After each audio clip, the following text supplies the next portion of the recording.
What's going on, everybody? What's going on? I got a special guest today, and yes, we have a Tesla on the channel today, the first Tesla. Let's introduce yourself. What's your name?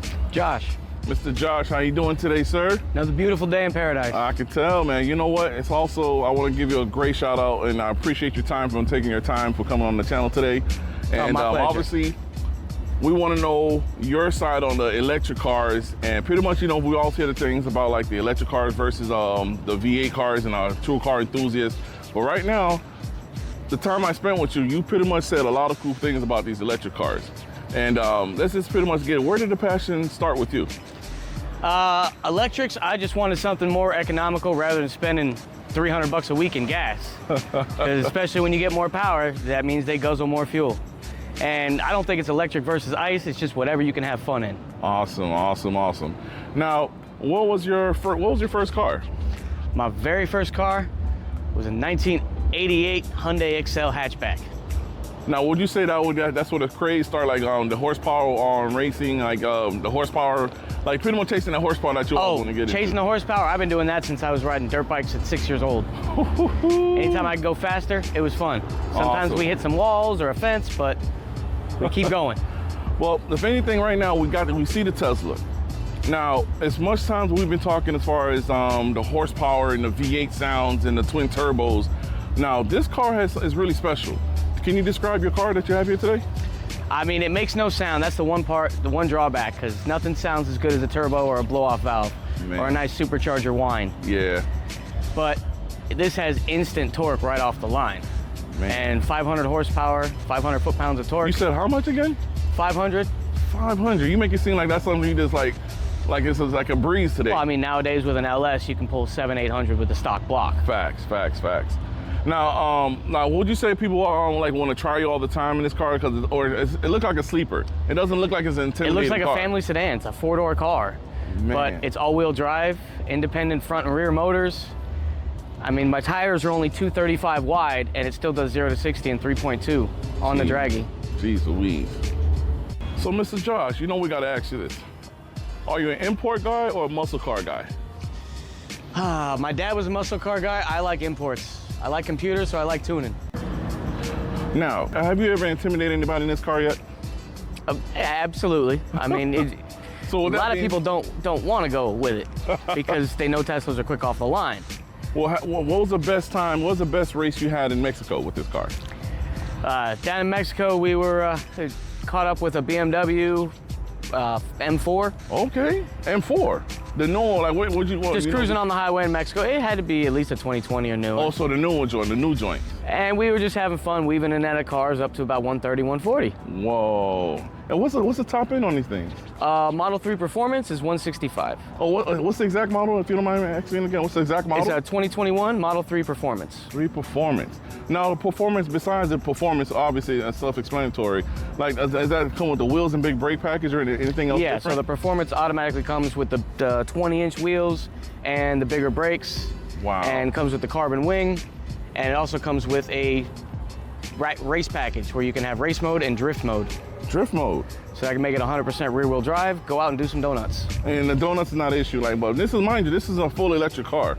Like, the fact that you don't have a sound to it, does it bother you at times? Like, you know, you have the performance, you don't have the sound, but... It'd be nice to be able to pull up a light and rev. Okay. But it's also nice to floor it or go do some donuts and not be bothered by the local authorities. See, now that sounds like an advantage right there. Absolutely. Whoa. Floor it from 0 to 60 down a main road, even if a cop's there. But They don't hear it, so they don't look. But let's say someone's trying to get this car, like, and they're still stuck in like how I was. I was like, man, it has no sound. It's not a car. It's not a true car enthusiast when I like this car. Like, what's all the positive about the car that you like the most? Instant torque. The battery's all at the bottom, low center of gravity. It handles amazing.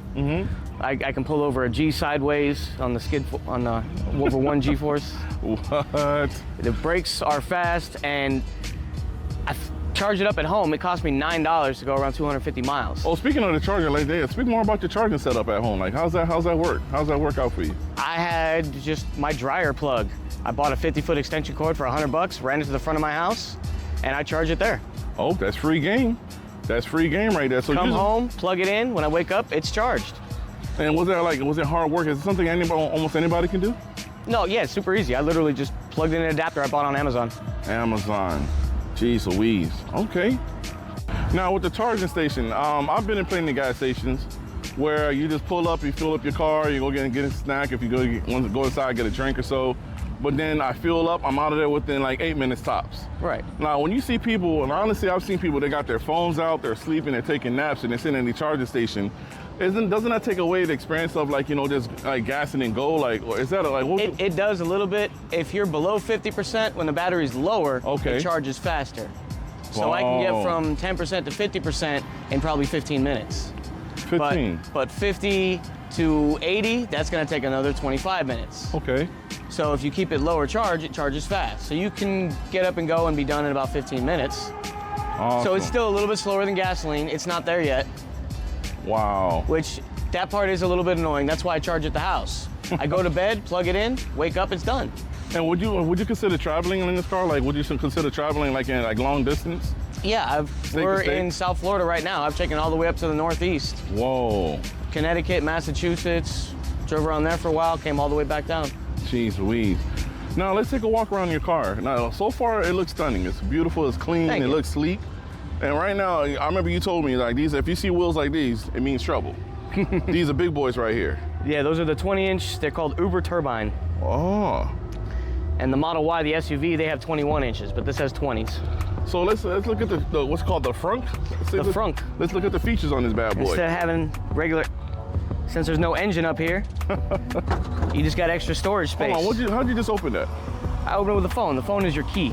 For real? There's no information on there? Okay. Whoa. Yeah, my car's Just name's like Rocky. that. Rocky the Rocket. So that's all it takes. It's like your phone is your key at this point? Yep. You walk up to the car with the phone, and now I have a spare key. This is the main key that you use. It's just a Tesla card with a little chip on the back. That's it. Man. Now with this car with 500 horsepower, I'm still trying to wrap my head around this 500 horsepower thing because it doesn't look intimidating. Like you get a G80 or a G82 BMW, whatever, they look like the horsepower that they produce. As sleek as this thing is, you telling me this thing could be like walking up to most cars and give it the business? Absolutely. And now over 100 miles an hour, it gets a little bit slower. A lot of cars will beat me from 100 plus. Gotcha. But 0 to 60, it's 3.2. And I'm happy you broke that down because like that's really good. What's set the top end on these things? This one again, 165. That's more than enough. Plenty. The fastest I've had is about 140. That was, down in Mexico. Man. Now, what are the features about this car that's so cool that you want to break down? Like I know this thing got some tech on it. Well, besides the fact that it's got an all-glass roof. All glass roof. Oh, you say all glass? Like not a panoramic, that's all Completely glass. So if you take your view inside and then look straight up. Let me get that. And what's all the features this bad boy come with? Mr. Rocky? I mean, besides all the speed and the handling and the fun, it's got full self-driving. Full self-driving. Which isn't completely self-driving. Like it's you mean supervised. you just like, okay, like, I don't know what that means. Like, what do it mean self-driving? Like, I heard about you can fall asleep with them. Yeah, they stop that. Oh, they stop? No, they have a camera inside the cabin to make sure you're paying attention to the road. Oh, so when you say self-driving, so what's the purpose of it?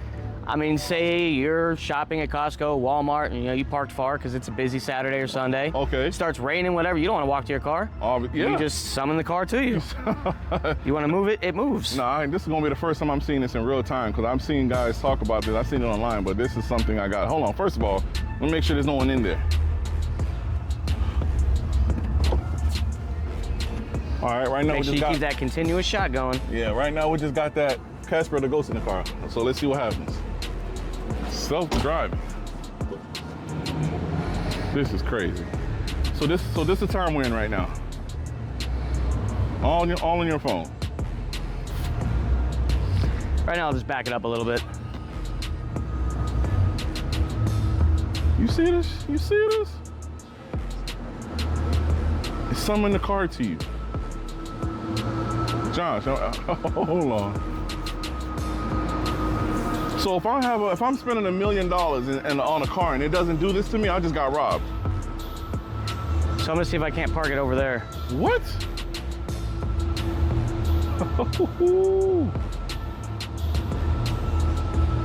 This is absolutely crazy. This is the time we're in right now. Oh, shoot. I'm probably in the way. I'm sorry, car. No disrespect. Yo. And it follows within the lines for the most part.